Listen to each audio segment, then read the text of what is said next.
Friends, ಗುತ್ತು ಚಾನಲ್ಗೆ ಸ್ವಾಗತ. ನಾನು ಇವತ್ತು ಎಗ್ ಮಸಾಲ ಹೇಗೆ ಮಾಡೋದು ಅಂತ ತೋರಿಸ್ತೇನೆ. ಫಟಾಫಟ್ ಅಂತ ಎಗ್ ಮಸಾಲ ಈಸಿಯಾಗಿ ಹೇಗೆ ಮಾಡೋದು ಅಂತ ತೋರಿಸ್ತೇನೆ. ಇದಕ್ಕೆ ಬೇಕಾದ ಸಾಮಗ್ರಿ 1/4 ಸ್ಪೂನಷ್ಟು ಗರಂ ಮಸಾಲ, 1 ಸ್ಪೂನಷ್ಟು ಧನಿಯಾ, ಅರ್ಧ ಸ್ಪೂನಷ್ಟು chilli powder, Kashmiri chilli powder ತೊಗೊಂಡಿದ್ದೇನೆ. ಸ್ವಲ್ಪ ಜೀರಿಗೆ, 2 ಟೊಮ್ಯಾಟೊ, 3 ನೀರುಳ್ಳಿ, ಸ್ವಲ್ಪ ಹಸಿಮೆಣಸಿನಕಾಯಿ, ಪೆಪ್ಪರ್ ಕಾಳು ಮತ್ತು ಬೆಳ್ಳುಳ್ಳಿ ಮತ್ತು ಕರಿಬೇವು. ಇಲ್ಲಿ ಮೊಟ್ಟೆನ ಬೇಯಿಸ್ಕೊಂಡು ರೌಂಡ್ ಕಟ್ ಮಾಡ್ಕೊಂಡಿಟ್ಕೊಂಡೆ. ನಿಮಗೆ ಹೇಗೆ ಬೇಕೋ ಆ ಥರ ಕಟ್ ಮಾಡ್ಕೊಳ್ಳಿ. ಮತ್ತು ಉಪ್ಪು, ಟರ್ಮರಿಕ್ ಪೌಡ್ರ್, ಕಸೂತಿ ಮೆಥಿ ಮತ್ತು ಸನ್ಫ್ಲವರ್ ಆಯಿಲ್. ಬನ್ನಿ ಹೇಗೆ ಮಾಡೋದು ಅಂತ ತೋರಿಸ್ತೇನೆ. ಬಾಂಡೆ ಬಿಸಿ ಮಾಡಲಿಕ್ಕೆ ಇಟ್ಕೊಂಡಿದ್ದೆ. ಇದಕ್ಕೊಂದು 2 ಸ್ಪೂನಷ್ಟು ಎಣ್ಣೆ ಹಾಕ್ಕೊಳ್ತೇನೆ. ಕಾದಿದೆ. 3 ಈರುಳ್ಳಿ ಹಾಕ್ಕೊಳ್ತೇನೆ. ಹಾಕ್ಕೊಂಡು ಚೆನ್ನಾಗಿ ಫ್ರೈ ಮಾಡ್ಕೊಳ್ತೇನೆ. ಈಗ ಫ್ರೈ ಆಗ್ತಾ ಇದೆ, ಅರ್ಧ ವಾಸಿ ಬೆಂದಿದೆ. ಈಗ ಬೆಳ್ಳುಳ್ಳಿ ಹಾಕ್ಕೊಳ್ಳೋಣ. ಒಂದು 5-6 ಎಸಳು ಬೆಳ್ಳುಳ್ಳಿ, ಕರಿಬೇವು, ಸ್ವಲ್ಪ ಪೆಪ್ಪರ್ ಕಾರ್ನ್ಸ್ ಮತ್ತು ಚಿಲ್ಲಿ, ಹಸಿಮೆಣಸಿನ್ಕಾಯಿ ಹಾಕ್ಕೊಳ್ಳೋಣ. ನೋಡ್ಕೊಂಡು ಹಾಕ್ಕೊಳ್ಳಿ. ಪೆಪ್ಪರ್ ಸಹ ಹಾಕ್ತಿದ್ದೀರಾ, ಚಿಲ್ಲಿ ಪೌಡ್ರ್ ಸಹ ಹಾಕ್ತಿದ್ದೀರಾ, ಚಿಲ್ಲಿ ಸಹ ಹಾಕ್ತಿದ್ದೀರಾ. ಚೆನ್ನಾಗಿ ಫ್ರೈ ಮಾಡ್ಕೊಳ್ಳಿ. ಸ್ವಲ್ಪ ಚೆನ್ನಾಗಿ ಬೇಯಬೇಕು. ಆನಿಯನ್, ಗಾರ್ಲಿಕ್ ಎಲ್ಲ ಅಷ್ಟು ಚೆನ್ನಾಗಿ ಫ್ರೈ ಮಾಡ್ಕೊಳ್ಳಿ. ನೋಡಿ, ಇದು 3/4 ವಾಸಿ ಬೆಂದಿದೆ. ಬೆಳ್ಳುಳ್ಳಿ, ಹಸಿಮೆಣಸಿನ್ಕಾಯಿ, ನೀರುಳ್ಳಿ, ಕರಿಬೇವು ಮತ್ತು ಪೆಪ್ಪರ್. ಈ ಸಮಯದಲ್ಲಿ ಟೊಮೆಟೊ ಸಹ ಹಾಕ್ಕೊಂಡು ಚೆನ್ನಾಗಿ ಫ್ರೈ ಮಾಡ್ಕೊಳ್ಳೋಣ. ಈ ಟೊಮೆಟೊ ಬೇಯುವಾಗ ಎಲ್ಲ ಸಾಮಗ್ರಿಗಳು ಸಹ ಬೆಂದು ಹೋಗ್ತವೆ. ನೋಡಿ, ಮಸಾಲೆ ಎಲ್ಲ ಚೆನ್ನಾಗಿ ಫ್ರೈ ಆಗಿದೆ. ಎಲ್ಲ ಪೇಸ್ಟ್ ಥರ ಚೆನ್ನಾಗಿ ಬೆಂದಿದೆ. ಈಗ ಇದು ತಣ್ಣಗಾದ್ಮೇಲೆ ಮಿಕ್ಸಿಗೆ ಹಾಕಿ ನೈಸಿಗೆ ರುಬ್ಕೊಂಡು ಬರ್ತೇನೆ. ಮಿಕ್ಸಿಗೆ ಹಾಕಿದ್ದೇನೆ, ನೈಸಿಗೆ ರುಬ್ಕೊಂಡು ಬರ್ತೇನೆ. ತವಾ ಬಿಸಿ ಆಗ್ಲಿಕ್ಕೆ ಇಟ್ಟಿದ್ದೇನೆ. ಒಂದು 3 ಸ್ಪೂನಷ್ಟು ಎಣ್ಣೆ ಹಾಕ್ಕೊಳ್ತೇನೆ. ಎಣ್ಣೆ ಕಾದಿದೆ. ಸ್ವಲ್ಪ ಜೀರಿಗೆ, ಸ್ವಲ್ಪ ಗರಂ ಮಸಾಲ, ಸ್ವಲ್ಪ ಧನಿಯಾ ಪುಡಿ, ಸ್ವಲ್ಪ ಚಿಲ್ಲಿ ಪೌಡ್ರ್ ಹಾಕ್ಕೊಂಡು ಚೆನ್ನಾಗಿ ಸ್ವಲ್ಪ ಫ್ರೈ ಮಾಡ್ಕೊಳ್ತೇನೆ. ಈಗ ಇದು ಫ್ರೈ ಆಗುವಾಗ ಸ್ವಲ್ಪ ಕರಿಬೇವು, ಫ್ಲೇವರಿಗೆ ತಕ್ಕಷ್ಟು. ಚೆನ್ನಾಗಿ ಫ್ರೈ ಆಗಿದೆ. ಕಲರ್ ಸಹ ಚೆನ್ನಾಗಿ ಕಾಣ್ತಿದೆ, ನೀವು ನೋಡ್ತಿರ್ಬೋದು. ಜೀರಿಗೆ, ಮಸಾಲೆ ಪುಡಿ ಎಲ್ಲ ಚೆನ್ನಾಗಿ ಫ್ರೈ ಆಗಿದೆ. ಈಗ ರುಬ್ಬಿದ ಮಿಶ್ರಣ, ನೈಸಾಗಿ ರುಬ್ಬಿದ ಮಿಶ್ರಣವನ್ನು ಹಾಕ್ಕೊಂಡು ಚೆನ್ನಾಗಿ ಫ್ರೈ ಮಾಡ್ಕೊಳ್ತೇವೆ. ಒಮ್ಮೆ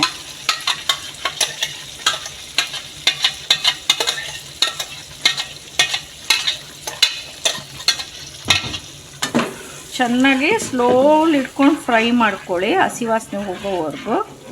ನೋಡಿ ಎಷ್ಟು ಚೆನ್ನಾಗಿ ಕಲರ್ ಬಂದಿದೆ. ಗ್ರೇವಿ ಸಹ ಎಷ್ಟು ತಿಕ್ ಬಂದಿದೆ. ಕಾಯಿ, ಕ್ಯಾಶು ಏನೂ ಹಾಕಿಲ್ಲ. ನೀರುಳ್ಳಿ ಅದರಲ್ಲೇ ಎಷ್ಟು ಚೆನ್ನಾಗಿ ತಿಕ್ನೆಸ್ ಬಂದಿದೆ. ನೀರುಳ್ಳಿ ಹೆಚ್ಚು ಹಾಕಿದ್ರೆ ತಿಕ್ನೆಸ್ ಸಹ ಬಂದಿದೆ. ಕಲರ್ ಸಹ ಚೆನ್ನಾಗಿ ಬಂದಿದೆ. ಈಗ ಮಿಕ್ಸಿ ಮಸಾಲೆ ರುಬ್ಬಿದ ಜಾರಿಗೆ ಸ್ವಲ್ಪ ನೀರು ಹಾಕ್ಕೊಂಡು ಇದಕ್ಕೆ ಹಾಕ್ಕೊಳ್ತಿದ್ದೇನೆ. ಚೆನ್ನಾಗಿ ಕುದೀಲಿ. ಮಸಾಲೆ ಎಲ್ಲ ಚೆನ್ನಾಗಿ ಕುದಿಬೇಕು. ಸ್ವಲ್ಪ ಅರಿಶಿನ ಚಿಟಕಿ, ರುಚಿಗೆ ತಕ್ಕಷ್ಟು ಉಪ್ಪು, ಮೊಟ್ಟೆ ನಾನಿಲ್ಲಿ 4 ತೊಗೊಂಡಿದ್ದೇನೆ. ನಿಮಗೆ ಎಷ್ಟು ಬೇಕೋ ಅಷ್ಟು ತಗೊಳ್ಬೋದು, ಹೆಚ್ಚು ಸಹ ತಗೊಳ್ಬೋದು. ನಾನಿಲ್ಲಿ 4 ತೊಗೊಂಡಿದ್ದೇನೆ. ಬ್ರೇಕ್ಫಾಸ್ಟಿಗೆ ಮಾಡ್ಕೊಳ್ತಾ ಇದ್ದೇನೆ. ಹಾಗಾಗಿ 4ರಿಂದ 5 ತೊಗೊಂಡಿದ್ದೇನೆ ನಾನು ಕರೆಕ್ಟಾಗಿ. ನೀವು ಎಷ್ಟು ಬೇಕೋ ಅಷ್ಟು ತಗೊಳ್ಳಿ. ಇದು ಚೆನ್ನಾಗಿ ಸ್ವಲ್ಪ ಕುದೀಲಿ. ಮಸಾಲೆ ಎಲ್ಲ ಕುದ್ದಿ ಚೆನ್ನಾಗಿ ಎಣ್ಣೆ ಎಲ್ಲ ಮೇಲೆ ಬಂದಿದೆ. ಈ ಟೈಮಲ್ಲಿ ಮೊಟ್ಟೆ ಹಾಕ್ಕೊಳ್ಳಿ.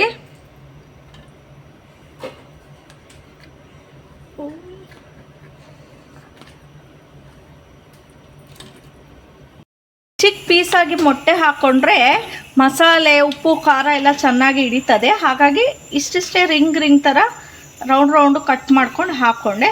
ಈಗ ಕೈ ಆಡಿಸುವ ನೆಸಸರಿ ಇಲ್ಲ. ಚೆನ್ನಾಗಿ ಒಂದು 3ರಿಂದ 4 ನಿಮಿಷ ಚೆನ್ನಾಗಿ ಕುದಿಸ್ಕೊಳ್ರಿ. ಚೆನ್ನಾಗಿ ಬೇಯಬೇಕು. ಒಂದು ಮುಚ್ಚಳ ಮುಚ್ಚಿ ಚೆನ್ನಾಗಿ 3ರಿಂದ 4 ನಿಮಿಷ ಕುದಿಸ್ಕೊಳ್ಳಿ. ಈ ಥರನೇ ಮಾಡಿಕೊಡಿ. ಮಕ್ಕಳು ಇನ್ನೂ ಬೇಕು ಈ ಥರನೇ ಮಾಡಿ ಅಂತ ಹೇಳ್ತಾರೆ. ಟಿಫಿನ್ ಬಾಕ್ಸಿಗೆ ಸಹ ಹಾಕ್ಕೊಡ್ಲಿಕ್ಕೆ ಸುಲಭವಾದ ರೆಸಿಪಿ. ತುಂಬ ಚೆನ್ನಾಗಿರ್ತದೆ. ಸ್ನ್ಯಾಕ್ಸಿಗೆ ಸಹ ಮಾಡಿಕೊಡ್ಬೋದು ಅವರಿಗೆ. ಚಪಾತಿ, ಪೂರಿ ಏನಾದರೂ ಬೆಳಗ್ಗೆದಿದ್ದರೆ ಅದಕ್ಕೊಂದು ಫಟಾಫಟ್ಟಾಗಿ ಒಳ್ಳೆ ರೆಸಿಪಿ ಮಾಡಿಕೊಡ್ಬೋದು ಬಾಕ್ಸಿಗೆ ಸಹ.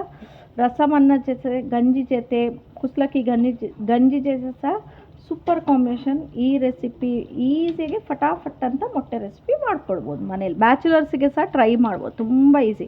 ಕಾಯಿ ತುರಿಬೇಕಂತಿಲ್ಲ, ಗೋಡಂಬಿ ಬೇಕು ಅಂತಿಲ್ಲ, ಏನು ಬೇಡ. ಇದ್ದ ಮನೆ ಮಸಾಲೆಯಲ್ಲೇ ರುಚಿ ರುಚಿಯಾದ ಎಗ್ಗಿನ ರೆಸಿಪಿ. ಎಗ್ ಗ್ರೇವಿ ಕರಿ ಅಂತ ಸಹ ಹೇಳ್ಬೋದು, ಮಸಾಲ ಫ್ರೈ ಅಂತ ಸಹ ಹೇಳ್ಬೋದು. ರೆಡಿಯಾಗಿದೆ ಗ್ರೇವಿ ನೋಡಿ, ಎಷ್ಟು ಚೆನ್ನಾಗಿ ರೆಡಿಯಾಗಿದೆ. ತಿಕ್ಕಾಗಿ ಸಹ ಬಂದಿದೆ. ಇದನ್ನು ಸರ್ವಿಂಗ್ ಪ್ಲೇಟಿಗೆ ಹಾಕಿ ಸರ್ವ್ ಮಾಡ್ಕೊಳ್ತೇನೆ. ನಾನಿಲ್ಲಿ ಚಪಾತಿ ಜೊತೆ ಸರ್ವ್ ಮಾಡ್ತಿದ್ದೇನೆ. ಇಲ್ಲಿ ನೋಡಿ, ನಾನು ಸಾಫ್ಟ್ ರಾಗಿ ರೊಟ್ಟಿ ಜೊತೆ ಸರ್ವ್ ಮಾಡಿಕೊಟ್ಟಿದ್ದೀನಿ. ಈ ರಾಗಿ ರೊಟ್ಟಿ ರೆಸಿಪಿ ಬೇಕಿದ್ರೆ ನನಗೆ ಕಮೆಂಟ್ ಸೆಕ್ಷನಲ್ಲಿ ಕಮೆಂಟ್ಸ್ ಮಾಡಿ. ಇದು ರಾಗಿ ರೊಟ್ಟಿ, ಜೋಳದ ರೊಟ್ಟಿ, ಅಕ್ಕಿ ರೊಟ್ಟಿ, ದೋಸೆ, ಇಡ್ಲಿ, ಪೂರಿ, ಚಪಾತಿ ಎಲ್ಲ ಜೊತೆನೂ ಸೂಪರ್ ಕಾಂಬಿನೇಷನ್. ಎಗ್ ಲವರ್ಸಿಗೆ ಬೆಸ್ಟ್ ರೆಸಿಪಿ. ಬ್ಯಾಚುಲರ್ಸಿಗೆ ಸಹ ಮಾಡ್ಕೊಂಡು ತಿನ್ಬೋದು.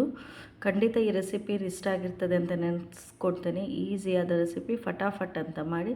ಈ ರೆಸಿಪಿ ನಿಮಗೆ ಇಷ್ಟ ಆದರೆ ಪ್ಲೀಸ್ ಲೈಕ್ ಮಾಡಿ, ಶೇರ್ ಮಾಡಿ, ಸಬ್ಸ್ಕ್ರೈಬ್ ಮಾಡಿ. ನಿಮ್ಮ ಪ್ರೀತಿ ಸದಾ ನನ್ನ ಮೇಲೆ ಹೀಗೆ ಇರಲಿ. ಇನ್ನೂ ಮತ್ತೆ ವೀಡಿಯೋಸ್ ಮಾಡಲಿಕ್ಕೆ ನಿಮ್ಮ ಒಂದೊಂದು ಸಬ್ಸ್ಕ್ರೈಬಿಂದ ಪ್ರೋತ್ಸಾಹ ಬರುತ್ತೆ. ನಿಮ್ಮ ಪ್ರೀತಿ ಸದಾ ನನ್ನ ಮೇಲೆ ಇರಲಿ. ಟೇಕ್ ಕೇರ್, ಬಾಯ್.